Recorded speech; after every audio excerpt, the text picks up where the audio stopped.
Okay, recording in progress. Okay. Are you ready? Well, do you wanna record properly? Yeah? So you heard it and it's all fine, perfect like that. Yeah. Okay, I'll check again after part 1, okay? okay, fine. Yeah, we can do that. Okay.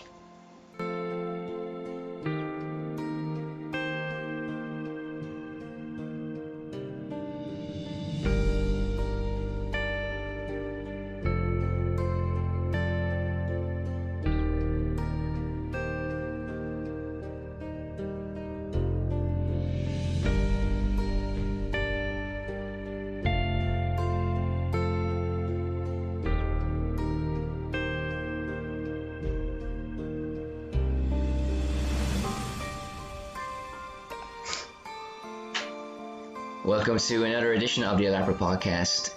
Joining me in, oh wait, no, not in studio, is not Mary. You're sitting on a balcony in the posh part of Madrid. We are separated, physically separated, because of one thing, the coronavirus. How you holding up over there, honey? I'm okay. Do you want Holding on, same as everybody else. Do you want me to more or less. Do you want me to fly a drone with baked beans over to your balcony? Well, I mean, if you're gonna do that, I'd rather get something else. Such as? I don't know. Cannelloni. Okay, good choice. Yeah. I told you I bought Pringles today in the shop. The chicken tikka masala flavor, and that in itself isn't amazing information, but the details around going to the shop this is the first time I've been out of the house in 2 days, and no, I'm not a recluse, even though I'm wearing a hoodie right now, and I can see you're wearing a hoodie as well. This is the attire for being shut in, and there was a queue to go into the shop, basically a one in, one out system, and this is the life that we're living now. Since we're in your country, look like monks. Look like monks, but we're in Spain, you're Spanish, and there has been a state of emergency declared. This is a reaction to the coronavirus. So, first of all, what's your reaction to this? I think I think most people probably know what's going on at the moment. We don't need to give too much background detail to the pandemic itself, but we can go into insights about what it's like in Spain, because different countries have different relationships with the coronavirus. Some countries like Italy and China have had more experience with it. It's just going into Latin America now, and Ireland and the UK are kind of grappling with this as well. This virus, which is going to peak over there in those two places by maybe March, or sorry, not by March, but by April, May, possibly even June. But Spain itself has been one of the worst affected, and inside Spain, Madrid has been one of the worst affected places in this country, and now we're living through a state of emergency where we have to stay indoors for 15 days unless you have a dog that you have to walk, unless you have to go to the shop for food, or unless you have to go to the chemist for medication. This is a situation, this is very strange, very bizarre, but it is a reality. So how are you coping with it, or what's your reaction to it, first of all? Well, the thing I was gonna say is, apart from everything you've mentioned, is actually you can go out if you are going to work. So this is like the most bizarre thing for me, because when I heard this, when it was announced officially on Saturday, I was thinking, okay, I thought it was necessary, and so great stuff, and everybody's like willing to do it. But then they didn't specify what industries had to go into work. So all I thought was like, okay, fair enough. If you work like in a gas company or electricity or that sort of like supply, then okay, it's needed like to keep the country going. Or if you work, I don't know, like other things that were like essential. But then virtually what has happened, and I think this is important for us to let other countries or other people know, is that at the moment, because they didn't specify, they just said, well, it has to be, everybody that the company say that they need them to go to work and they cannot do teleworking. which there are some. I mean, there are some, of course, but a lot of them, they're just like sending the workers or asking them to go into work just for the sake of it, because sometimes like their offices and they wouldn't really need them to go, and they're still going. So I mean, in the end, like this morning, there were like trains full of people. Yeah, and then you're sort of like sitting at home thinking, well, I mean, like I'm staying at home, and then of course there are people that have to go to work, but there are other people that are just being made go to work. Hello? Yes, I'm here. Yeah, it's not gonna work all this part because I don't know about you, but I hear like, I don't know, as if you were like doing this in a bath full of water. No, that's the rain in the window, but it's probably going to be fine. So just keep talking. That's the rain. Yeah. God, okay. It's not pouring that much over here. Don't worry, we'll keep this bit in as well. This is all part of the drama of No, recording it's on Skype. Anyway, okay, fine. So as long as we're not definitely listening. I mean, we're being responsible because we're not meeting up to do this podcast in person. So we're... Yeah, even though it's work, so it's justified, really. Is it work if you enjoy it so much, though? That's another question, but that's beside the point. Yeah, that's another question, that's true. No, but in the end, I mean, it's not like people's fault. It's like, because even like Guardia Civil, which is like it's a strange hybrid of like police and the military that we have here. Well, it's no way. It'll be complicated to explain, but basically, it's another type of police that we have. And yeah, they were like, oh, they put this picture of the train station, and they were like, look, you have to stay at home. And it's like, well, yeah, but those people, I mean, I'm sure they haven't like gone out to work this morning because they wanted to. They just got phone calls like from their bosses, you know, saying you have to call in. I mean, I've got a friend who works in an excavation, and she had to go this morning to work in an archaeological dig, and it's like, why? Do you know what I mean? That it can wait, really. But it's purely because the boss said, you know, you're on a temp contract and yeah, you have to go. So, I mean, it's a tricky one because, of course, like, what you don't want is people losing their jobs. But, I mean, surely, like, there has to be support from, like, official support. That means that, you know, bosses just say, look, just stay at home, or like do teleworking. I mean,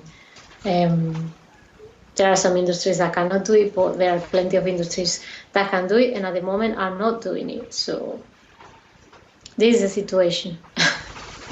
Well, yeah, I don't know. I mean, Maybe reporting from... where that happened, though, in Spain, the excavation? Yeah, here in Madrid. I mean, they had to report and like go to work in the outskirts of Madrid. And they're straight on WhatsApp to complain. No, I mean, they're just like saying, you know, because obviously at the same time that people are being sent over from Egypt, that are in excavation in Egypt, and they're being flown over today. And then these other people are reporting to work in Madrid, so it's all a bit weird. Well, I don't know. From what I've heard, it's a little bit different that like everybody's working from home. Nobody wants to work and go to the offices. Now, obviously, if the metros were full today, and I was very surprised by that because I didn't know that happened until my brother actually told me, and he saw it on The Guardian, and then you told me just now. So there must be that dynamic where people feel compelled to go in. My understanding is like that a lot of people want to stay at home, but the dynamic is that the bosses are nervous that they don't want to do any work, so they have to be very rigorous and justify what they've been doing while they've been at home, which, you know, in the midst of a global pandemic is kind of ridiculous, even though you can see some sense to it. But I think most people are responsible and either want to work and are not going to see the global pandemic as a holiday. On the other side of it, though, if you see people going onto the metro like we saw this morning, and other things, it just also shows how irresponsible people can be. Now, the reason that in Ireland they're talking about having people in their houses for 2 weeks, if not more, is because people were on the piss. In Temple Bar in Dublin, students were the other night and congregating when it's been made explicit that they shouldn't be congregating, because they mightn't get sick, but of course they could make someone who's vulnerable, either an old person or somebody with an underlying condition, they could make that person sick, and that's the whole point. Now, this has happened in Spain as well. People were told to stay indoors, but people were still congregating in parks and even going out and going to restaurants and bars and things like that. And Champions League match between Valencia and Atalanta was behind closed doors, but 3,000 Valencia fans still went to the stadium to stand outside it to sing and to support their team, and with the attitude of, well, I'm not scared of any virus, but this kind of mentality I think is very prevalent. And on one side you have people who think that this isn't a big deal, even though it is kind of a big deal now. It is more than a big deal, but despite the restrictions, and those restrictions are there because people haven't been behaving properly, despite these conditions, people are still, I think, looking for ways to flout the strict conditions that we have to live by now, and I think it's very surprising and very strange why some people don't seem to get it, that we're living this very unique, well, perhaps not so unique in the context of our history, our human history, but something that we have never experienced in our lifetimes, and even our parents I don't think have really experienced in our lifetimes. Why the penny isn't dropping about staying inside and not going to work. So I think there's probably elements that you've discussed about people being compelled to work, but probably from how I've seen this is that people are leaving the houses because they just don't see the coronavirus as a serious threat, or because they just don't want to be cooped up in their houses for too long. I mean, there was a car driving through the neighborhood last night, and I said to you, it's like a movie with a microphone saying, go back to your houses, don't leave your houses. And it's because even despite the state of emergency being declared, there's still people going on the streets, and I'm just surprised by how many people are still out there. A lot less than there usually are. So it's noticeable that it's a different situation, that the streets are different, the city is different, but still notable how many people are going out. So I don't know, that's just my 2 cents so far on this part of the story. I mean, and there's even like parts of Madrid where shops that were supposed to be closed because only food shops are allowed to be open, were open, and the police had to come and forcibly close it down as well. But overall, really? I think, yeah, in Fuenlabrada, I think, and then also in Leganés, on the outskirts. But I mean, I think to give Madrid its due, and I guess the rest of Spain, even though I'm more familiar with the Madrid case, like 99% of the people are following the guidelines and doing good and responsible and doing a good job, But so I don't know, what other aspect of this do you want to discuss? No, I mean, I think it's just something is gonna have to change tonight or tomorrow about this situation, because obviously the trains were reduced to 50% capacity, but then so many people were still going to work. So then in the end it was chaos. And well, I heard a press conference, and the person responsible for Renfe was saying, well, no, it's just because there was a breakdown and that's why it was crowded, but we'll increase the trains from tomorrow so that people don't have this feeling that it's crowded. And it's like, well, never mind the meter distance, that you're supposed to keep. It's just like any other morning. So, I mean, that has to change. But of course, I suppose scenarios just pop up as we go along, and then we just need to keep fixing it, really. And if you've been reading the news, you open the newspaper, and if you're into sports, if you're into music, if you're into politics, Tom Hanks and his wife are infected. The wife of the Prime Minister of Spain, Pedro Sanchez, his wife is infected. The Canadian Prime Minister's wife is infected. You open the football pages, Mikel You're Arteta is making it sound like infected. it's all the wives. But well, just the wives. But The wives of the world are infected. Mikel Arteta, I mean, just anybody, a lot of high-profile people, and psychologically, it's going to be. It's 15 days in Ireland, and it's probably going to be longer. It's also the same in UK, and it's probably going to be longer.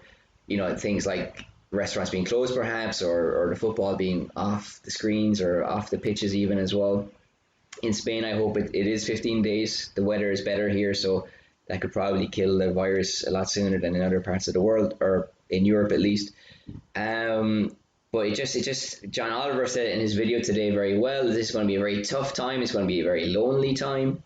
Psychologically, when you're queuing for a shop, you've never done this before. It's very strange. And I mean, in the paper today, are talking about parts of the world that had to, have Ebola and then or other diseases, and living with it becomes part of daily life. So it becomes normalized, and it's not so traumatic, to use a word, but these kind of things that we have to do now, aside from washing our hands, aside from leaving the house with gloves on, but queuing for a shop to go in there, to keep your distance from somebody, to see the streets deserted, and even the good things, because people are going onto the balconies every day now at different times to applaud, as they should, the healthcare workers who are looking after us and trying to defeat the coronavirus in the front line. It's just weird. It's all so weird. So it's just a very, how can I say it? It's just weird. I can't say it any other way. I mean, have you found it to be a strange time, or? Yeah, of course. I mean, I think we have it easy in a way in Western Europe that we haven't had to go through like this. People of our age, haven't had to go through strange times. But of course, this is probably the closest that most of us are gonna come to feeling like you're in a war zone or curfew or anything like that. So I suppose it's like a bit rich from everybody, but no, it's interesting.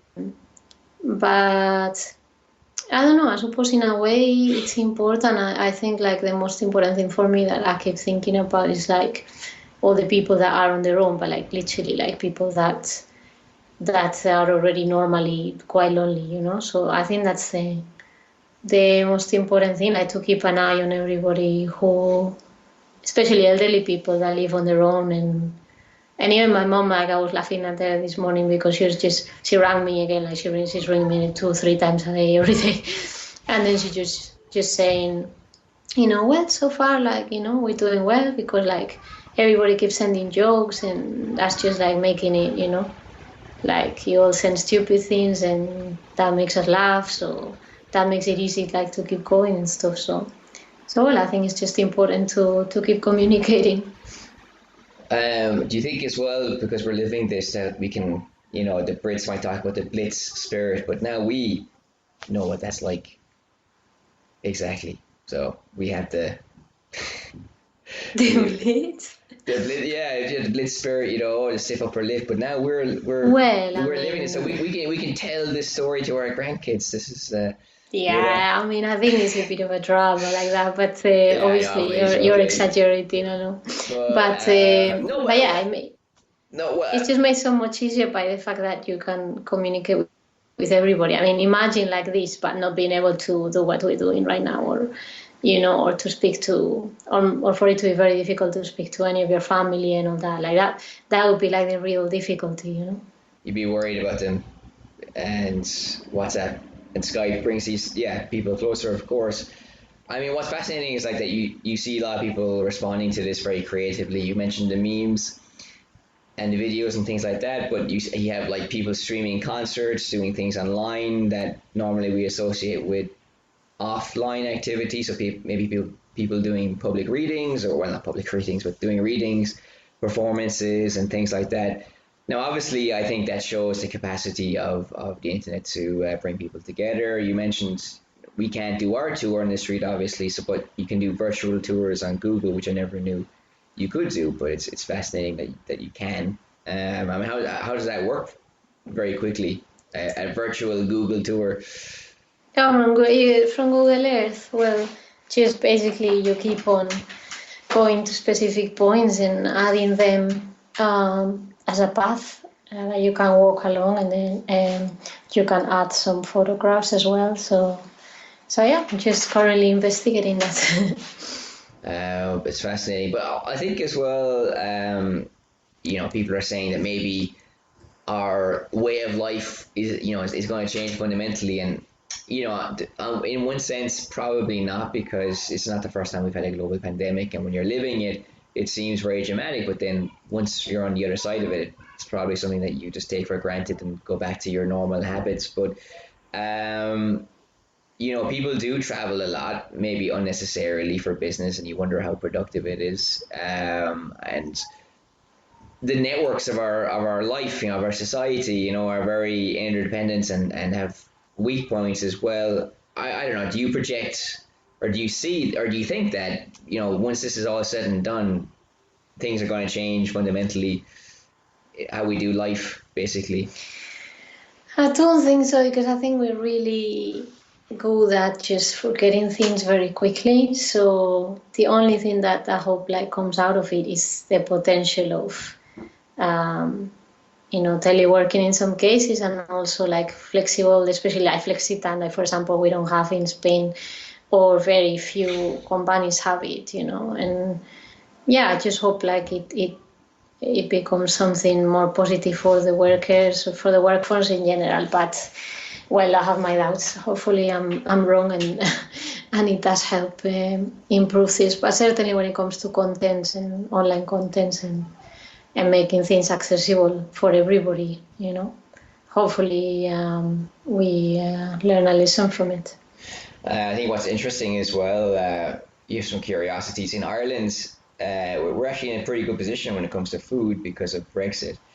Nobody knew what was going to happen because of Brexit, so there's a huge supply of food there. Also, very lucky that there's a lot of cross-border collaboration between North and South there as well. And the reason I bring this up is because, like, the coronavirus isn't, or it shouldn't be something that's political. It should be about people coming together, left and right, and doing what's right for the greater good. Stephen Fry posted a tweet to this effect the other day, and but I think, and I said this to you before we started doing the podcast, if we project forward and look at the state of things, China is doing quite well in terms of cases. Global cases have now outstripped cases in China. And you have a curve, cases start very low and then reach a peak and then they fall down again. But the measures been taken in Latin America. In Ireland, they've closed all the schools. In Spain, we're doing this emergency now. That probably that peak, that number of cases will get lower and the problem becomes a lot more manageable. But in the two countries that are very linked politically, Trump's America, it is a political football, the coronavirus, and not explicitly so in Britain, um, but they're handling it so poorly because perhaps they know the health service can't deal with it, or maybe they're handling it so poorly or pretending it's not an issue like they are in Trump's America because they promised this dividend from not being in Europe for the health service, and that dividend isn't really true. It's not going to come to the health service. So for whatever different reason, you have these cult of personality, right-wing governments that are doing the coronavirus very badly, while in other countries that also can be right-wing or left-wing, but other countries seem to be doing it well, and these two countries seem to be the outlier. And they seem to be because they're led by very similar men. No, I mean, is that too much of a coincidence, or is there something there as well that politically, because decisions made this year and the previous year and other years, I mean, Donald Trump last year cut funding to a body whose whole point was to monitor the spread of infectious diseases and pandemics, but now they're not really operational in America anymore. So this would be the time where they would be, earning their crust, so to speak. So is there a political dimension to this as well? That we see some countries doing it very badly, that this is just a consequence of personality rather than proper policy? I don't know. I think what you said, I think those two particular cases are like very specific. I mean, and there's other countries that are not normally known for like their Yeah, I know. That's why I said like human rights or yeah, yeah. Of course. I mean, China have done very well with the coronavirus, but also they helped spread it because of their lack of transparency and their lack of democracy. There's no doubt about that. Yeah, but this particular yeah, I think it just yeah. it speaks more of like those specific countries, those two, but certainly, yeah, there's yeah, I think it just comes from like this sort of like arrogant attitude that it's not going to happen to us, or we can do better than everybody, or more like a corporate type of attitude like Trump has. I was reading earlier today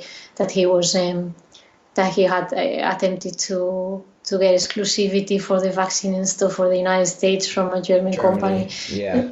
Yeah, and things like that. And it's like, I mean, they run countries like corporations. So then he's just thinking of like what's good for his private company and for his assets. So then, of course, that's never going to work for the general public. And you could say the same about Boris Johnson. Yes, that is true. But going to perhaps, well, I was going to go to the Barcelona thing, but the happy story. We'll finish with that.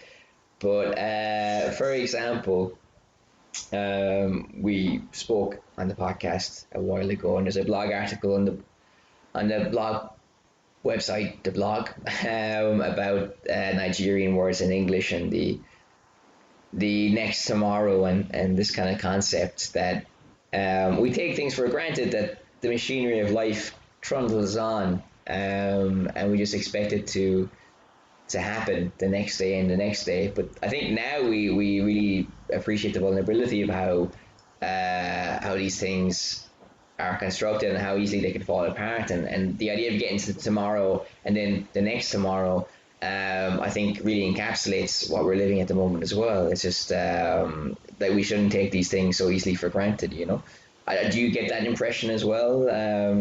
It sounds very cliche, but when you're living it, it does have a certain type of truth to it as well. So I don't know if you are seeing things with this kind of gaze as well, these kind of goggles. Yeah, definitely. I mean, I think it's gonna be revulsive. Is that a word in English? It's just like something that is just gonna take people out of their own lives for 5 minutes and allow them to like reassess things and consider things. Probably then later on things will continue to be the same, but it's just it's like a bit of a wake up call, for everybody to reassess things, Okay, and going to Barcelona, I predicted this was going to happen. I said to myself that in the morning it happened. There's going to be some person singing an opera from the balcony here, and someone will record it. But what actually happened in Barcelona, surprisingly, involves Celine Dion, and My Heart Will Go On. The theme oh tune yeah. Titanic. Yeah, and it's just a guy playing the piano in a balcony, and then just another one with a saxophone sort of like joined in, but they had amplifiers or something so you could hear all over the streets. It was actually quite nice. That's good. Someone joined in, and it was like one of those authentic moments where things really people feel unified. No, I feel a real sense of unity. It's very hard to capture that, but these kind of things bring out the best in people sometimes. So this is the coronavirus, playing it by ear. The economy is going to get absolutely slaughtered as well. It's going to take 10 months for tourism to go back to a normal level, which is very damaging for countries like Ireland and Spain. The stock market is tanking, and for freelancers like ourselves, we have no income because classes get cancelled and everything slows down. So yeah, there's that as well. I don't know, is there any other aspect you want to cover about the coronavirus or?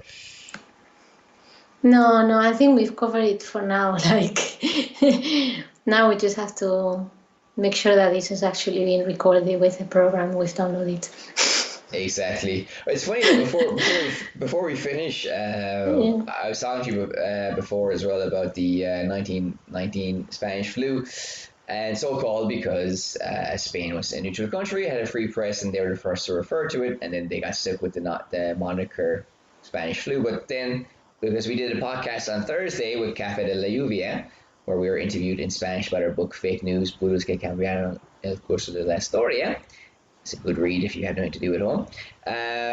We spoke about how in different parts of the world the Spanish flu had different names because these flus are always referred to as like coming from somewhere else, this foreign agent. And even Donald Trump's speech the other night was about this Chinese pandemic and it was coming from foreigners and outside and all these things. But some interesting stories in Zamora in Spain when it was kicking off this pandemic. The bishop there insisted on 9 straight days of mass, and so the whole place went to the church and then were kissing the same crucifix, and then had the highest mortality rate in Spain for this virus, so you can go back even further, and a lot of people have done that. The Guardian have done it, some history podcasts have done it as well, but the way we react and act in pandemics doesn't really change very much, no? You still have the same kind of dynamics of people following the rules and other people thinking it's not such a big deal. So as we argue in our book, again, Fake News, Bulos que cambiaron el curso de la historia, history never really changes. So that is it. The recorder, I don't even know how long we've been talking for. I think half an hour or something like that. Half an hour, yeah. So it's not too bad for one of our podcasts. We'll leave a link to the Café de la Lluvia interview in the description. It's in Spanish, but if you want to practice your Spanish or are a Spanish speaker, why not check it out? And just to give me some crumb of comfort that everything's going to be okay. And for nostalgia as well, Mary, can you just tell people where they can find us on the old social media? They can find us on Twitter at ELARPA1, on Facebook at ELARPA Media, and the podcast on any platform, the platform of your choice. The platform that you're listening on right now. Exactly. We always get into the flow of saying where you can find us and then not realizing that the podcast is, well, they found us here. But and the blog, yeah, 3 W's, irishsliceofmadrid.com. Exactly, irishsliceofmadrid.com. We paid for all the W's, so it's a normal website address. Yeah. And so that is it. I will see you in person whenever I see you. Yeah. So that's not to be mentioned soon enough, but we can keep on going with the podcast, and this is an interesting experiment to see how well it works with the listeners. So yeah, well, we've been doing 2 videos for the book, and that book again is fake. No, okay, I won't say the title again, but basically promotional videos. I can hear the rain in your part of Madrid now. Yeah. So it's stopped here, but it's raining over there. And if the audio here is better than the microphone, then that'll be a good and bad thing. That'll be bittersweet.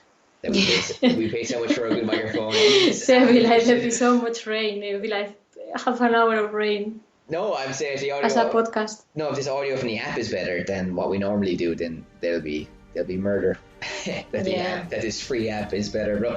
Anyway, that's beside the point. I can't even remember what I was saying. Oh yes, the videos that we've been doing videos around Madrid, promoting the book with different chapters, and just in the spirit of the coronavirus, we're going to record our parts of the video of the next one in our houses because of, well, the whole state of emergency. So if you see that on social media, don't be freaked out. It's just because we can't leave home. So this is me. Good luck. And me from the other side of Madrid saying good luck as well. Bye.